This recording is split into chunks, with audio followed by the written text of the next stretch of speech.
दोस्तों चलिए आज की वीडियो शुरू करते हैं। दोस्तों वीडियो शुरू करने से पहले मैं आपको एक बात बता दूं कि आपने अभी तक हमारे इस चैनल को सब्सक्राइब नहीं किया हो तो नीचे पर आपको ग्रेट बटन में सब्सक्राइब करके लिखा रहा होगा, इसके पर क्लिक कर लीजिए और साइड में नोटिफिकेशन बेल भी आएगा, उसको भी क्लिक कर लेते हैं ताकि आपको मिल सके हमारे अगले वीडियो की नोटिफिकेशन सबसे पहले और आप कुछ नया सीख सके। સૌરાષ્ટ્રની એકમાત્ર સ્કૂલ જ્યાં ટ્રસ્ટી તથા સંચાલકો ડોક્ટર, એન્જિનિયર તથા શિક્ષકો છે એવી Kanabar school of science and commerce કાર્યક્ષેત્ર ધોરણ 5 થી 10, 11, 12 સાયન્સ એન્ડ કોમર્સ। દીકરાઓ અને દીકરીઓ માટેના ઉજ્જવળ ભવિષ્ય માટે વાલીઓની પહેલી પસંદગી Kanabar school of science and commerce. અહીં છે શ્રેષ્ઠ શિક્ષકો દ્વારા મર્યાદિત સંખ્યામાં વિદ્યાર્થીઓ માટે ભણતર, અલગ અલગ સાયન્સ લેબ, કોમ્પ્યુટર લેબ, દીકરાઓ તથા દીકરીઓ માટે અલગ અલગ હોસ્ટેલ સાથે શુદ્ધ સાત્વિક ભોજનની વ્યવસ્થા, ટ્રાન્સપોર્ટેશનની સુવિધા, જી તેમજ નીટની તૈયારી સ્કૂલમાં જ। તો આથી વિશેષ આપ આપના બાળક માટે શું ઈચ્છો તો આજે જ એડમિશન માટે સંપર્ક કરો। Unit 1 Kanabar school of science and commerce, Khamrod ચોકડી, Junagadh bypass, Junagadh. Unit 2 main post ઓફિસની પાછળ શ્યામ વિદ્યાલય, સરકારી ગોડાઉન પાસે, ગાંધીગ્રામ, જુનાગઢ। નમસ્તે વિદ્યાર્થી મિત્રો, ફરી એકવાર આપ સૌનું સ્વાગત કરું છું હું। આજે આપણે કેમેસ્ટ્રીમાં વધુ અગત્યનું અને નવું ચેપ્ટર, બીજું ચેપ્ટર ચાલુ કરીએ, પરમાણુનું બંધારણ।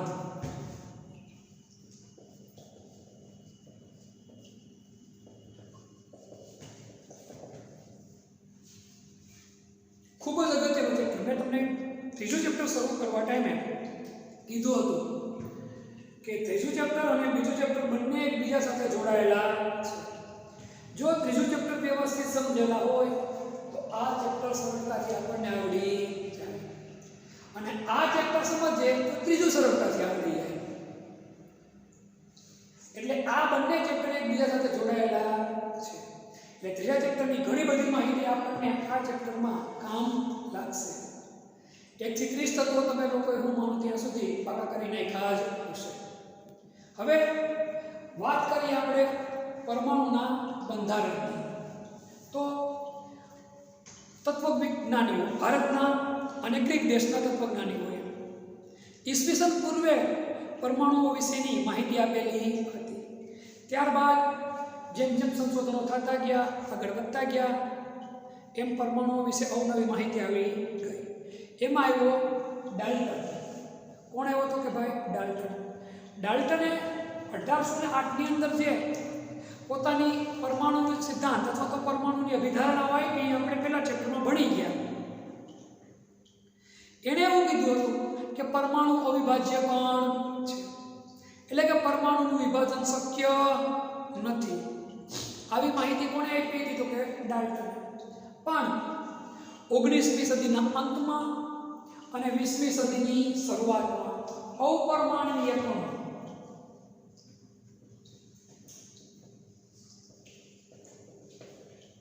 મૂળભૂત 3 અપરમાણ્વીય કણો છે: પ્રોટોન,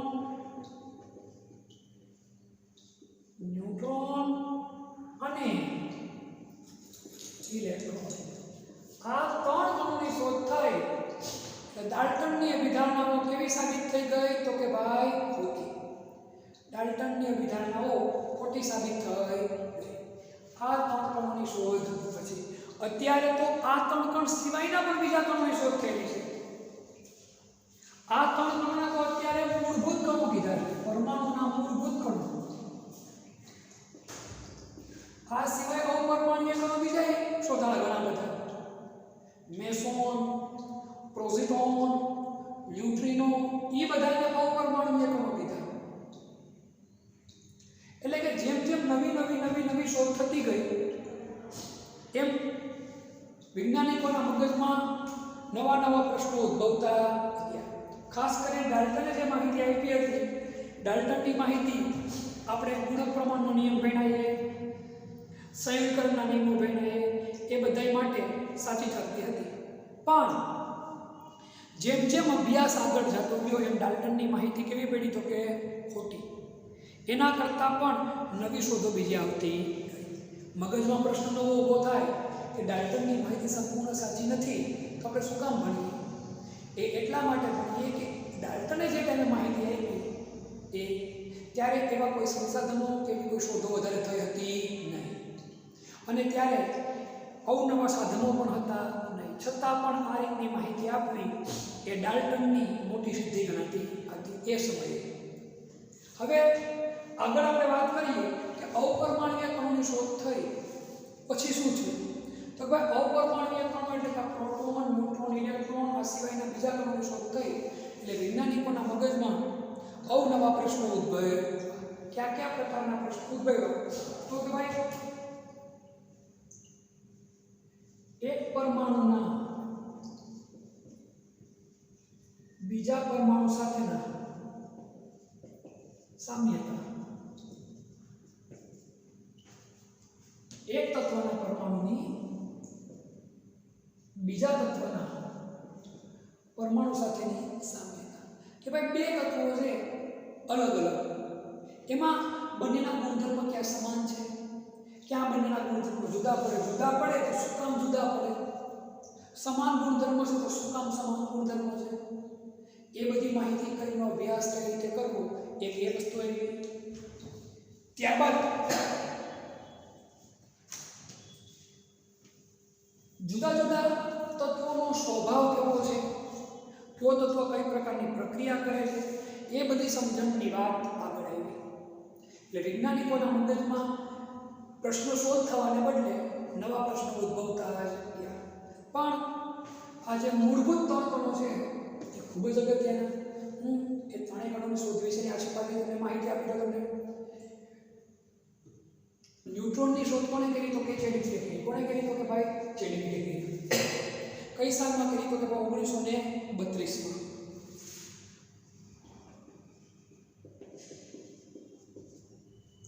પ્રોટોનની વાત કરીએ, પ્રોટોનની શોધ કોણે કરી, રુથરફોર્ડે કરી. કોણે કરી, રુથરફોર્ડે કરી. કઈ સાલમાં કરી, 1920માં.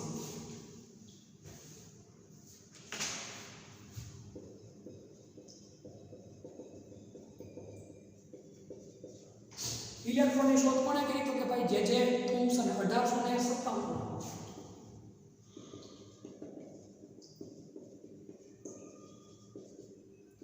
આ ત્રણ મૂળભૂત કણો, એના વૈજ્ઞાનિકના નામ અને સાલ આપણને આ વસ્તુનો આઈડિયા હોવો જોઈએ.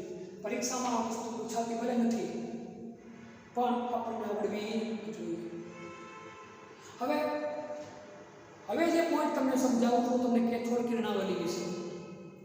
એ સ્ટડી માટે કે આગળ અભ્યાસ માટે કે નીટ માટે એટલો અગત્યનો પોઈન્ટ આપણો નથી. ચોપડીમાં છે એટલે આપણે ભણીએ, પણ એની વિશેષ અગત્યતાઓ વધારે નથી, કારણ કે પછી બીજી ઘણી બધી માહિતીઓની શોધ આગળ થઈ ગઈ છે. તો હવે એના ઉપર આપણે આગળ વધીએ કે ભાઈ અપરમાણ્વીય કણોની વાત કરીએ આપણે લોકો, તો પ્રોટોન, ન્યુટ્રોન અને ઇલેક્ટ્રોન. એમાં તમે જો સૌથી પહેલો કયો તત્વ શોધાણું છે, તો કે ભાઈ ઇલેક્ટ્રોન.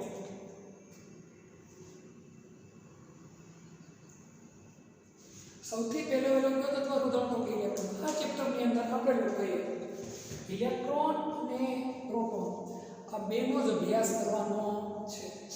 ન્યુટ્રોનનો અભ્યાસ કરવાનો થતો નથી. હવે ઇલેક્ટ્રોનની શોધની શરૂઆતના પાયા ઈસવીસન 1830માં માઇકલ ફેરેડે લખ્યા. તંડેલોનો શોધક, વિદ્યુત ચુંબકીય પ્રેરણનો સિદ્ધાંત માઇકલ ફેરેડે આપ્યો. એ 10th ની અંદર તમારે આવતો હોય એના વિશેની માહિતી. માઇકલ ફેરાડે આણે ઇલેક્ટ્રોનની શોધના પાયા નાખ્યા.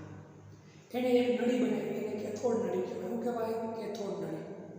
એની આકૃતિ આપણે ભણીએ, પણ કેથોડ નળીનો એક પણ પોઈન્ટ પરીક્ષા માટે આપણે વધારે અગત્યનો નથી. 12મા ધોરણ માટે અગત્યનો કે નથી નીટ માટે. આ તો ચોપડીમાં આપ્યો છે એટલે આપણે લોકોનો અભ્યાસ કરી લઈએ થોડો ઘણો. ફરીવાર એના પહેલા મૂળભૂત ત્રણ કણો પ્રોટોન, ન્યુટ્રોન, ઇલેક્ટ્રોન. ઇલેક્ટ્રોનની શોધ કોણે કરી? જે થોમ્સન. કઈ સાલમાં? 1897. ન્યુટ્રોનની શોધ કોણે કરી? ચેડવિકે. કઈ સાલમાં? 1932માં. પ્રોટોનની શોધ કોણે કરી? રુથરફોર્ડે. કઈ સાલમાં? 1920માં. આ ત્રણેય કણોને મૂળભૂત કણો તરીકે પણ ઓળખવામાં આવ્યા. આ સિવાયના બીજા પરમાણ્વીય કણો પણ છે. ક્યાં ક્યાં? પ્રોઝિટ્રોન, ન્યુટ્રિનો, મેસોન, ફોટોન વગેરે. મૂળભૂત આ ત્રણ આનો અભ્યાસમાંથી પણ આપણે કયા બેનો અભ્યાસ કરવાનો છે? પ્રોટોન અને ઇલેક્ટ્રોનનો. હવે હું તમને ફરીવાર કહું છું, ઇલેક્ટ્રોનની શોધના ભાઈએ ક્યારે લખાણા? 1830 માં. કોણે? તો કે માઇકલ ફેરાડેથી શરૂઆત થઈ. માઇકલ ફેરાડેએ 1830 માં એવું કીધું કે ભાઈ વિદ્યુત વિભાજ્ય દ્રાવણમાંથી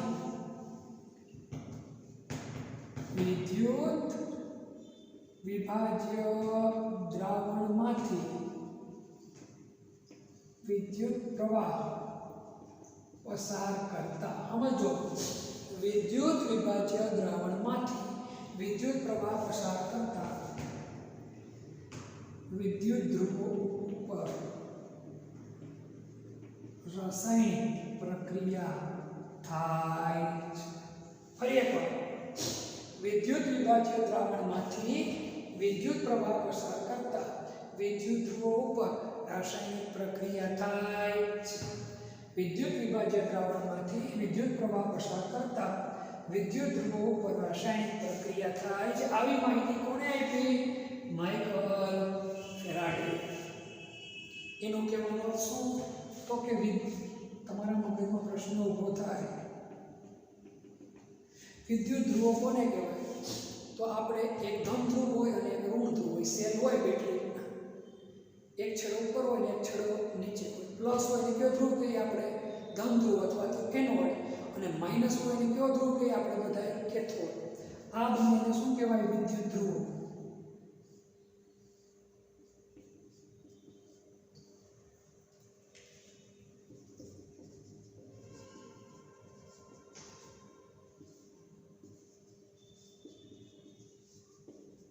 આને આપણે માઇનસ કહીએ અને શું કહીએ આપણે? પ્લસ. પ્લસ કહીએ તેને શું કહેવાય? એનોડ. અને માઇનસ હોય તેને આપણે કશું શું કહેવાય? તો કે કેથોડ તરીકે આપણે બધા ઓળખીએ છીએ. અને વિદ્યુત પ્રવાહને પસાર થવા માટે દ્રાવણની જરૂર પડે, છેડાને ભેગા તો કરવાને. અહીંથી બેટરી છે, આ બે ધ્રુવો ભેગા ક્યાં થઈ જાય? કાં વાયર જોડ્યો? વાયર તો જોડ્યો નથી. ગ્રેફાઇટ મૂકવું પડે, ગ્રેફાઇટ મૂકવું. કોઈ દ્રાવણ નીકળ્યું, દ્રાવણ કયું લેવું પડે? જે વિદ્યુતનું શું કરી શકે? વહન. એવા દ્રાવણને કયું દ્રાવણ કહેવાય? વિદ્યુત વિભાજ્યનું દ્રાવણ. તો વિદ્યુત વિભાજ્ય દ્રાવણમાંથી વિદ્યુત પ્રવાહ શું કરતા?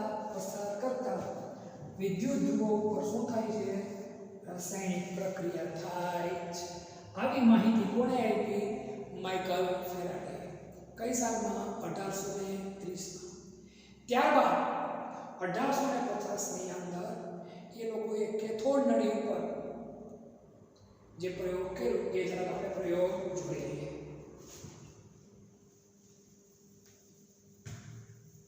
એ પોઈન્ટ સ્ટડીની દ્રષ્ટિએ વધારે કામનો નથી. ફરી એકવાર કહું છું તમને લોકોને કે સ્ટડીની દ્રષ્ટિએ આગળના અભ્યાસ માટે આપણે વધારે અગત્યતા કોઈ પોઈન્ટની નથી.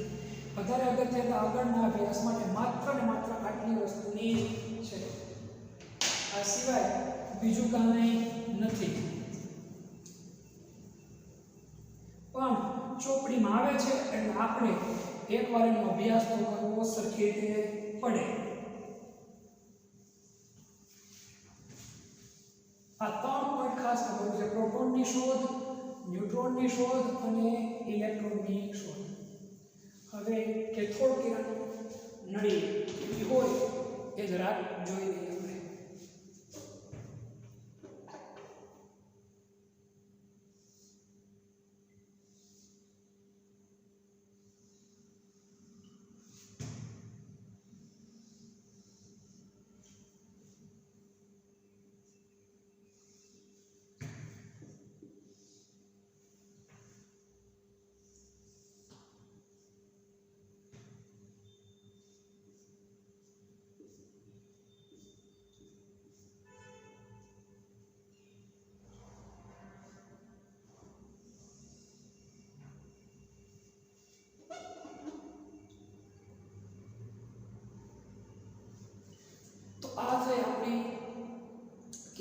નળી. શું થાય? કેથોડ નળી. સમજાવું છું તમને એટલે તરત ક્લિયર થઈ જશે.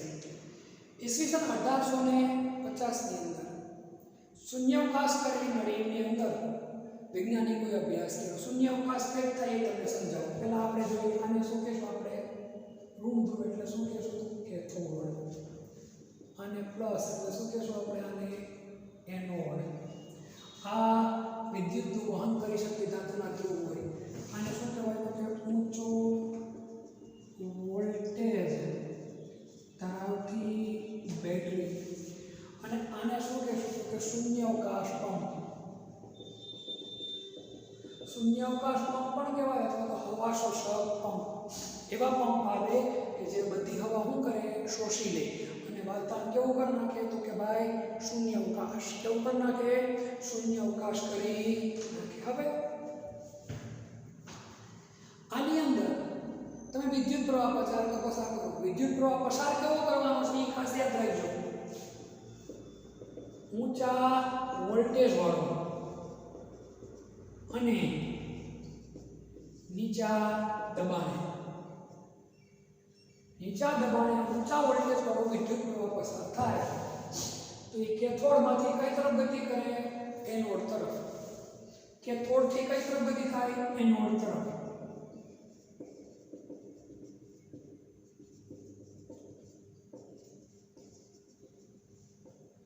આ કેથોડથી એનોડ તરફ જે ગતિ કરે એને કયા કણો કહેવાય? તો કે કેથોડ કણો. કયા કણ કહેવાય?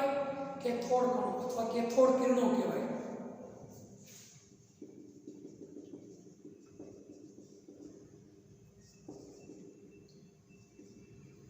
કેથોડ કણ અથવા શું કહેવાય? કેથોડ કિરણો તરીકે ઓળખવામાં આવે.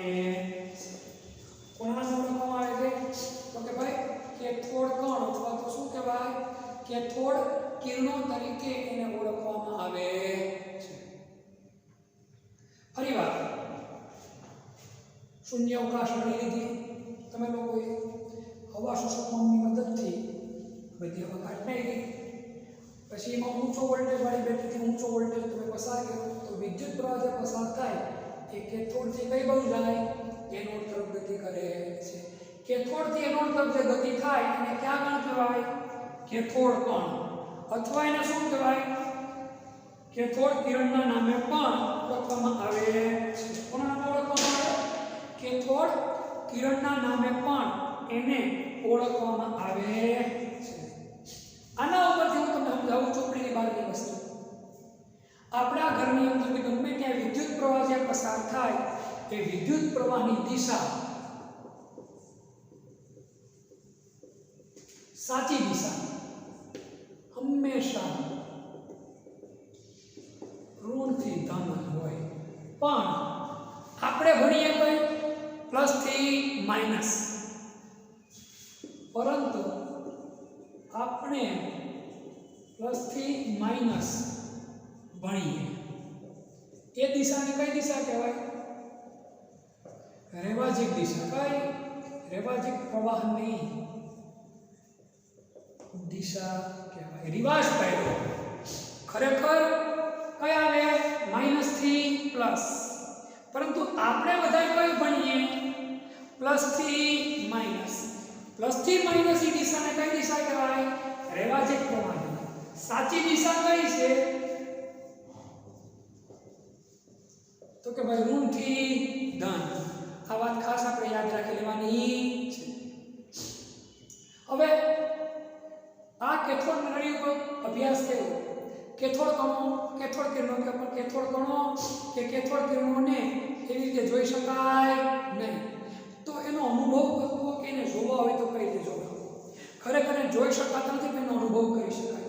હવે એનો અનુભવ કરવા માટે વૈજ્ઞાનિકોએ ખાસ પ્રકારના પડદાનો ઉપયોગ કર્યો જેને પ્રસ્ફુરણ પડદા કહેવાય. નામ સમજો. પ્રસ્ફુરણ પડદો.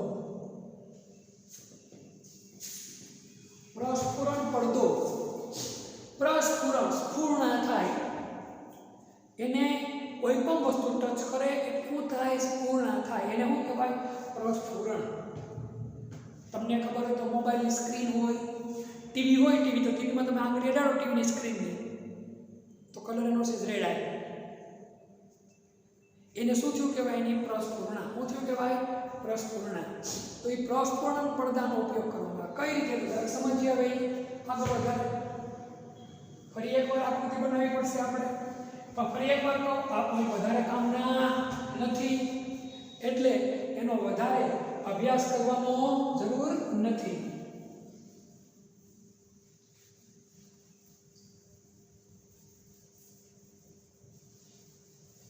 આ વખતે વૈજ્ઞાનિકોએ કેથોડ નળીની અંદર કોનો ઉપયોગ કર્યો તો કે પ્રસ્ફુરણ પડદાનો ઉપયોગ કર્યો.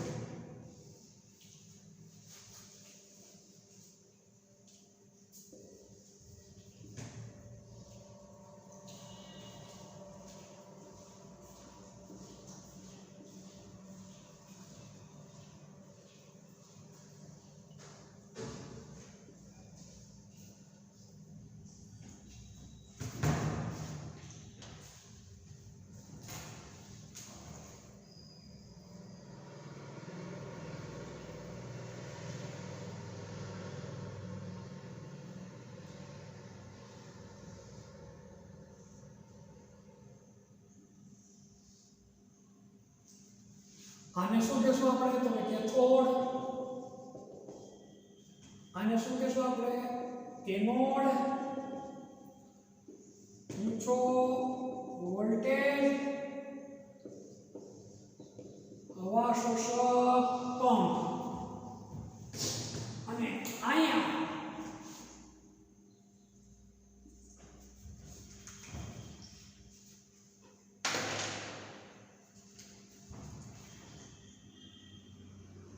આને શું કહેશું આપણે? પ્રસ્ફુરણ પડદો. શું કહેશું આપણે? પ્રસ્ફુરણ પડદો. ફરીવાર પ્રસ્ફુરણ પડદો કોને કહેવાય? એક પ્રકારનો આછું પાતળું લેયર કે જેની ઉપર કોઈ પણ વસ્તુ ટચ કરે એટલે કંઈક સંકેત ઉત્પન્ન થાય, કે ડોટ્સ ઉત્પન્ન થાય. દાખલા તરીકે આ દિવાલ જે અહીંયા કોઈ વસ્તુ ટચ કરી હોય તો આ ડોટ્સ ઉત્પન્ન થયો. હવા અહીંયા થાય તો થતું નથી. ગમે તે વસ્તુ થાય કાંઈક ડોટ્સ ઉત્પન્ન થાય, સંકેત ઉત્પન્ન કરે તો એને શું કહેવાય? થયું કહેવાય પ્રસ્ફુરણા થઈ કહેવાય. શું થયું કહેવાય? પ્રસ્ફુરણા. આપણે આપણા શરીર ઉપરથી જ્યારે કંઈ કીડી અડે, કીડી હાલતી, માખી હાલતી, કંઈ જીવડું કે કંઈ જોઈએ અડે આપણને એટલે તો તમે પ્રસ્ફુરણા થાય. તો આવો એક પડદો છે પ્રસ્ફુરણ પડદો. કોનો પડદો રહેવાનો? તો ઝિંક સલ્ફાઇડનો. કોનો? Zinc sulphide, ZnS. આનો પ્રસ્ફુરણ પડદાનો ઉપયોગ કર્યો. અને સેમ ઓલા જેવી જ આકૃતિ કેથોડ, એનોડ, ઊંચો વોલ્ટેજ હવા શોષક પંપ. પણ એનોડની પાછળના ભાગે શું મૂક્યું આપણે? પ્રસ્ફુરણ પડદો. કોની પાછળના ભાગે આપણે પ્રસ્ફુરણ પડદો મૂક્યો તો કે ભાઈ એનોડની પાછળના ભાગે. હવે શું થાય એ જોઈએ. હવે વિદ્યુત પ્રવાહ પસાર એટલે કેથોડમાંથી જે કણો નીકળ્યા કે જેને આપણે કેથોડ કણો કહીએ એ સીધા એનોડમાં થઈ અને અહીંયા ભટકાય. પ્રસ્ફુરણ પડદા ઉપર જ્યાં જ્યાં ભટકાણા ત્યાં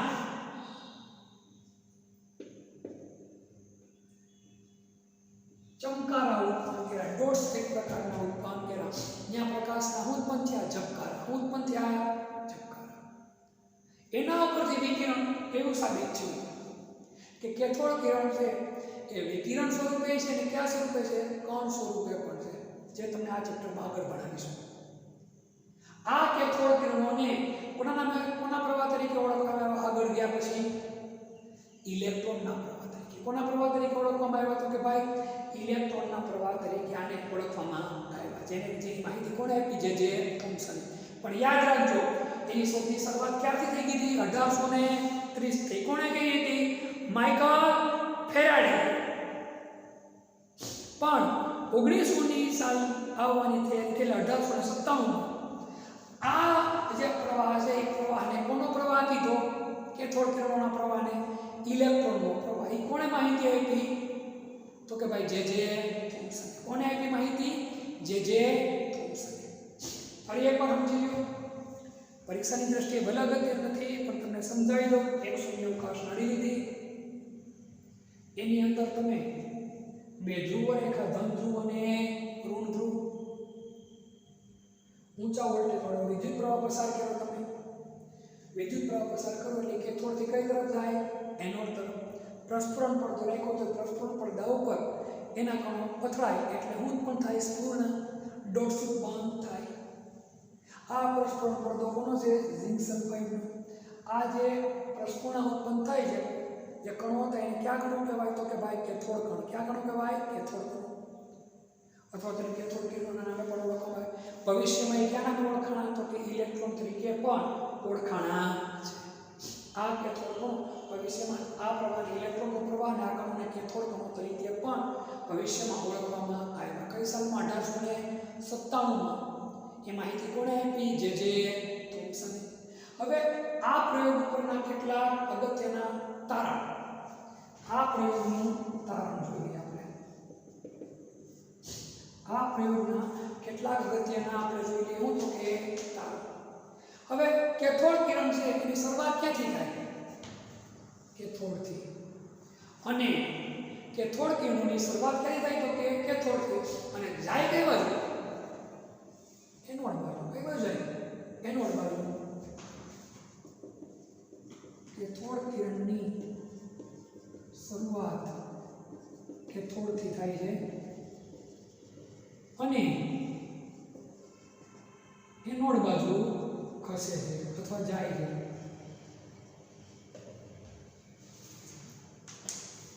આને જોઈ શકાતા નથી. આ કિરણો અથવા આ કણોને જોઈ શકાતા નથી, પરંતુ પ્રસ્ફુરણ પડદાની મદદથી શું કરી શકાય? એની હાજરી છે એવું જાણી શકાય. આ કણો જોઈ શકાતા નથી, પરંતુ પ્રસ્ફુરણ પડદાની મદદથી તેની હાજરી જાણી શકાય છે. આ ઘટનાનો ઉપયોગ ક્યાં થાય ખબર છે? ટીવીની અંદર. ટીવીની અંદર ટ્યુબ આવે. પેલા જે જૂના છે એલસીડી ને એલઈડી પેલા જે ટીવી હતા છે એની અંદર ટ્યુબ બહુ મોટી આપણે જોઈ શકતા. અત્યારે એલસીડી એલઈડી ટીવી આવે એમાં પણ આ ટ્યુબનો જ ઉપયોગ થાય. કોઈ પણ સ્ક્રીનની અંદર આ ઘટના જેમાં ઉપયોગી છે પ્રસ્ફુરણ આપવા માટે. આપણે જે મોબાઈલના ટચ સ્ક્રીન હોય છે આપણે આમને અડાડીએ તો પ્રસ્ફુરણ ઉત્પન્ન થાય. એની ઉપર લેયર લગાડેલું હોય. ટચ બગડી જાય તો કંઈ કામ થતું નથી. એનો એટલે પડદો તૂટી ગયો કહેવાય. આપણે ઘણી વાર હોય ભાઈ ટચ બગડી ગયો અથવા તો ઓલી ડિસ્પ્લે તૂટી ગઈ. ડિસ્પ્લે તૂટી ગઈ ને ખરેખર એમાં જે પ્રસ્ફુરણ પડદો જે હોય એનો જે સ્ફુરણ આપતો પડદો એ તૂટી ગયો હોય. એ તૂટી જાય એટલે તમે ગમે પડો પછી કશું થવાનું જ નથી. એટલે ટીવીની જે ટ્યુબ છે એમાં આ કેથોડ ટ્યુબ જ હોય. ટીવીની ટ્યુબની અંદર કોણ વપરાય? તો કેથોડ ટ્યુબ જ વપરાય. આગળ વધીએ. વિદ્યુત કે ચુંબકની હાજરીમાં ગેરહાજરીમાં આ કણો માત્ર કઈ લીટીમાં ગતિ કરે? સીધી લીટીમાં ગતિ કરે છે.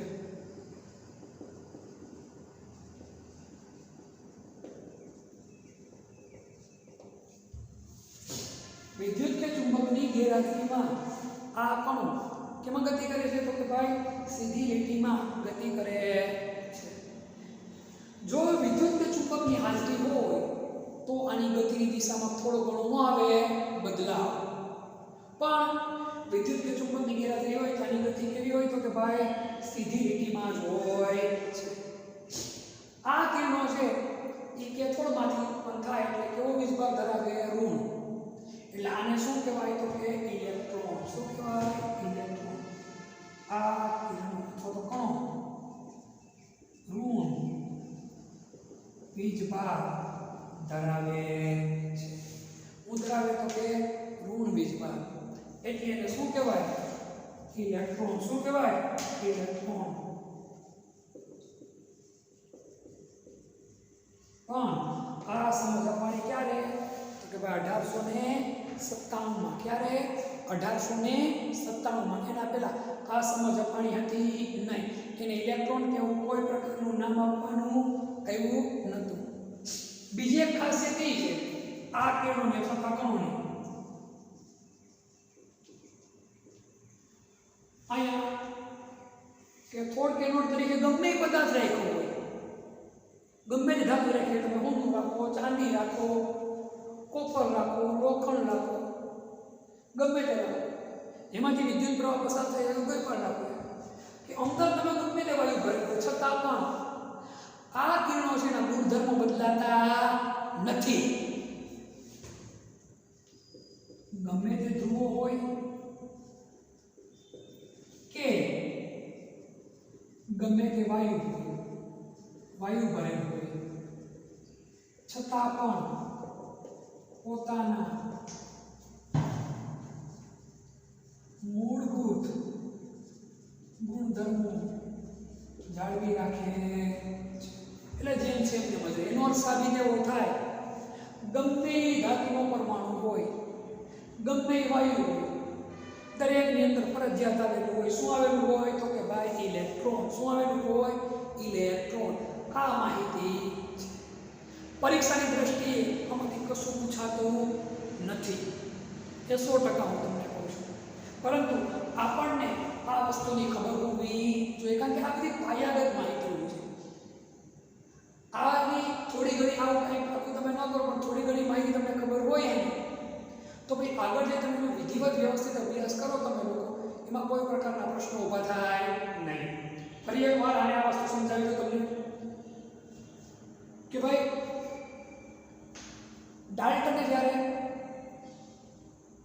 પોતાની અભિધારણાઓ આપી ત્યાં સુધી અપરમાણ્વીય કણોની કે પરમાણુના મૂળભૂત કણોની શોધ થઈ હતી નહીં. જેમ જેમ સમય આગળ વધતો ગયો એમ નવી શોધ થતી ગઈ, એમ ડાલ્ટનની અભિધારણાઓ કેવી સાબિત થતી ગઈ તો કે ખોટી.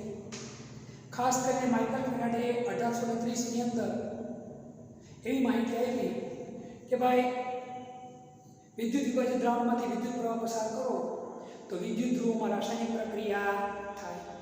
માઇકલ ફેરાડેને આ વાત પછી 1850ની અંદર એ લોકોએ કેથોડ નળીની અંદર અભ્યાસ કર્યો અને નવા જ કણોની શોધ કરી, જેને કયા કણો કહેવાય? કેથોડ કણો અથવા કેથોડ કિરણો તરીકે ઓળખવામાં આવે છે. એની હાજરી જાણવા માટે કોનો ઉપયોગ કરવામાં આવ્યો હતો કે ભાઈ પ્રસ્ફુરણ પડદાનો. હાલની તારીખે પણ ટીવીમાં કોનો ઉપયોગ થાય તો કે આ જ ઘટના વપરાય. અને ટીવીમાં જે ટ્યુબ હોય એને કઈ ટ્યુબ કહેવાય તો કે કેથોડ ટ્યુબ કહેવાય. તમે તમારા પપ્પાને પૂછો કે આપણે ઘરે પહેલાં જે ટીવી હતા એમાં બધી ટ્યુબ બળી ગઈ તો આ પાડશે, ઘણી મોટા ભાગના ટીવીમાં ટ્યુબ બળી. ટ્યુબને કઈ ટ્યુબ કહેવાય તો કે કેથોડ ટ્યુબ તરીકે પણ ઓળખવામાં આવે છે. હવે આ જે કેથોડ કિરણો મળ્યા છે એ કેથોડ કિરણોનો જે પ્રયોગ કર્યો એના ઉપર કેટલાક તારણો કાઢ્યા કે ભાઈ કેથોડ કિરણની શરૂઆત ક્યાંથી થાય? કેથોડથી. અને કઈ બાજુ જાય? એનોડની બાજુ જાય. આ કણોને જોઈ શકાતા નથી. એની હાજરી જાણ્યા કોની મદદથી? પ્રસ્ફુરણ પડદા ઉપરથી. પ્રસ્ફુરણ પડદા પર આનો ભટકાય એટલે શું થાય? દોષ ઉત્પન્ન થાય. વિદ્યુત અને ચુંબકની ગેરહાજરીમાં આ કણો કેવી લીટીમાં ગતિ કરે તો કે એક સીધી લીટીમાં જ ગતિ કરે. પણ જેની હાજરી હોય તો આની ગતિ શું થાય? થોડી ઘણી વેરિયેબલ થાય, એટલે કે વેરિએશનમાં આવે. પછી આ કણો ઋણ ભાગ ધરાવે એટલે એને કયા કણો કહેવાય તો કે ઇલેક્ટ્રોન તરીકે પણ ઓળખવામાં આવે છે. આ કિરણો ગમે તે ધ્રુવ હોય, એનોડ તરીકે ગમે લો, કેથોડ તરીકે ગમે તે અંદર ગમે તે વાયુ ભરેલો હોય છતાં પણ પોતાના મૂળભૂત ગુણધર્મો બદલતા નથી. એનો સીધો સાબિત થાય કે ભાઈ આને કોઈ પણ વાયુ કે કોઈ પણ ધ્રુવો પર આધારિત નથી. આ મૂળભૂત કણો છે. ક્યાં કણ છે? મૂળભૂત. એટલે આને ક્યાં કણ કહેવાય? ઇલેક્ટ્રોનના નામે પણ ઓળખવામાં આવે છે. છતાંય આ કોડમાંથી વધુ ઊંડાણપૂર્વક જાણતા નથી. યાદ રાખવા જેવી મુખ્ય 3 બાબતો: પ્રોટોનની શોધ, ન્યુટ્રોનની શોધ અને ઇલેક્ટ્રોનની શોધ. બાકી આની વિશેષ અગત્યતા નથી. છતાં પણ આનો તમે સ્ક્રીનશોટ લઈ લો અને આ માહિતી છે જેવી તમે લખી નાખો. હવે પછીનો આપણો અગત્યનો પોઈન્ટ છે ઇલેક્ટ્રોનના વીજભાર અને દળનો ગુણોત્તર. ઇલેક્ટ્રોનના વીજભાર અને દળનો ગુણોત્તર. ઈસવીસન 1897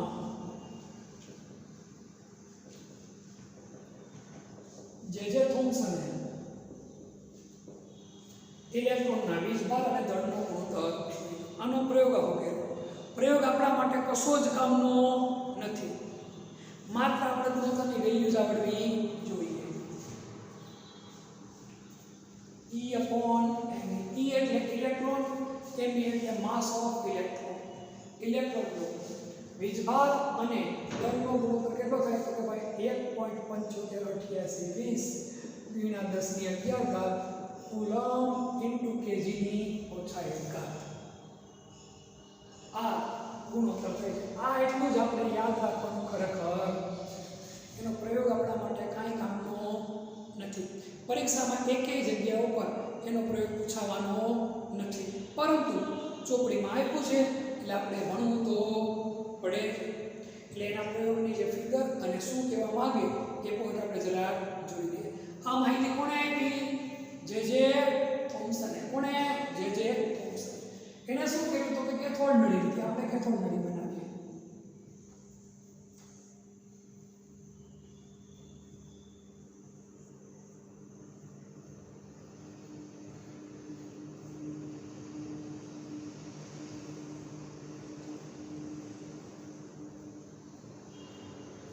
આ જે કેથોડ નળી બનાવી એને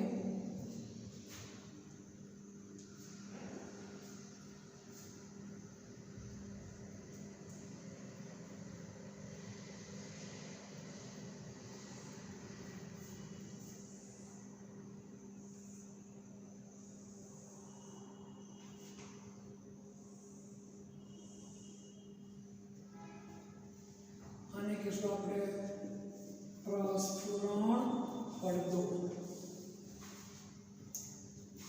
આ કેથોડ, આ શું છે તો કે એનોડ.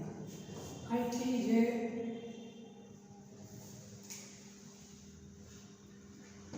કેથોડ કિરણ નીકળે છે અથવા તો ઇલેક્ટ્રોનનો પ્રવાહ જે નીકળે છે એ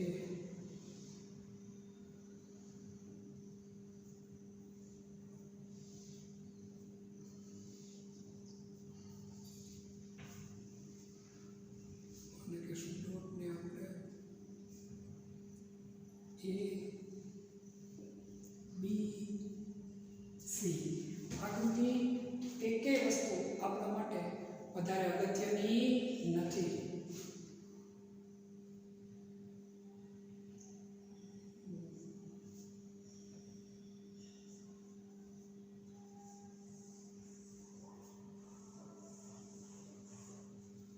આ બનાવ્યું છે આપણે ચુંબક. શું બનાવ્યું? ચુંબક. અને આ જે મૂકા છે આપણે તે વિદ્યુત ધ્રુવ. શું મૂકા? વિદ્યુત ધ્રુવ. એક તરફ ચુંબક અને એક તરફ શું રાખ્યા છે? વિદ્યુત ધ્રુવ. સમજાવવા આપ્યું તમને બધી વસ્તુ. આ છે પ્રસ્ફુરણ પડદો. હવે હું તમને વસ્તુ આખી વ્યવસ્થિત રીતે સમજાવું. આ છે કેથોડ કિરણ નળી. આટલી તમે કેથોડ કિરણ નળી ગણી. અહીંયા શું હોય છે? આ તો કે એને શું કહીએ આપણે બધા? કેથોડ. અને શું કહીશું આપણે બધા? તો કે ભાઈ એનોડ. એના છેડે આપણે શું રાખતા? પ્રસ્ફુરણ પડદો. પ્રસ્ફુરણ પડદો અહીંયા આપણે આવી જતો. પરંતુ હવે આપણે બીજી બે વસ્તુ એડ કરી. કઈ બે વસ્તુ એડ કરી? એક તો શું? બહારથી વિદ્યુત પરિપથ મૂક્યો અને બીજું બહારથી શું મૂક્યું? આપણે ચુંબક.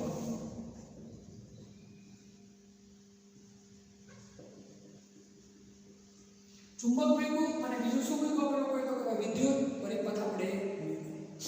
જે થોમ્સને મૂળભૂત 3 તારણો કાઢ્યા. કેટલા તારણ કાઢ્યા જે થોમ્સને? તો કે મૂળભૂત 3. જે થોમ્સને આખા પ્રયોગની માટે મૂળભૂત એને કેટલા તારણ કાઢ્યા? તો કે 3. પહેલું તારણ એવું હતું કે ભાઈ જેટલા હલકા કણો એટલું વિચલન વધારે. જેટલા વધુ હલકા કણો એટલું વધુ વિચલન.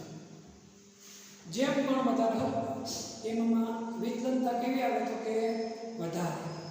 બીજું તારણ એ કહેવું હતું કે એક કણ પર બીજા કણોનો ભાર કેટલું છે એની અસર કેટલી એના કારણે વિચલન. એક કણ પર બીજા કણના ભારના લીધે વિચલન જોવા મળે. દાખલા તરીકે તમે તમારી રીતે વાત કરો, તમારી માથે કોઈ ઊભું હોય તમે વાંચો, તેમાં ફેરફાર જોવા મળે.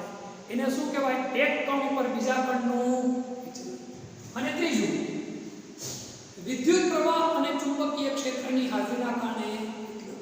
જો વિદ્યુત પ્રવાહ આપો તો પણ વિચલન જોવા મળે, કે ચુંબકીય ક્ષેત્ર રચવા રાખો તો પણ એમાં શું જોવા મળે? વિચલન.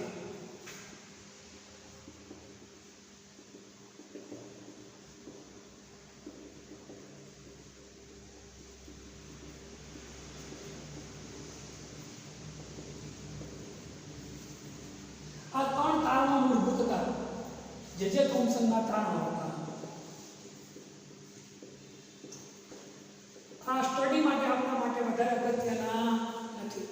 જે થોમ્સન આ ત્રણ તારણ આપી અને કેથોડ કિરણની અંદર પ્રયોગ ચાલુ કર્યો. કેથોડ કિરણમાં પ્રયોગ ચાલુ કર્યો એટલે સીધું કેથોડ કિરણ આગળ એનું જાય. એકલું એને ચુંબકીય ક્ષેત્રની અસર ન આપે. સમજો મારી વાત, ચુંબકની અસર આપે અને એકલું વિદ્યુત પરિપથમાંથી પસાર કરે તેમાં શું જોવા મળે? વિચલન. અને કણ કઈ તરફ વયો જાય? ઉપરની તરફ. એને આપણે શું નામ આપ્યું? A. હવે વિદ્યુત પરિપથ ન આપે અને એકલું ચુંબકીય ક્ષેત્ર જ રાખે. સમજો, વિદ્યુત પરિપથ શું કરી દે છે? બંધ. અને શું ચાલુ રાખે છે? એકલું ચુંબકીય ક્ષેત્ર. તો કણ કઈ તરફ ગતિ કરે છે? નીચે તરફ. બંનેની અસર નાબૂદ કરી દે તો કણ કેવું ગતિ કરે? સીધી લીટીમાં. મેં તમને થોડી વાર પહેલા કેથોડ કિરણોના મુદ્દામાં કીધું હતું કે વિદ્યુત ક્ષેત્ર કે ચુંબકીય ક્ષેત્રની હાજરીમાં શું થાય? વિચલન. એની ગેરહાજરીમાં વિચલન થતું નથી.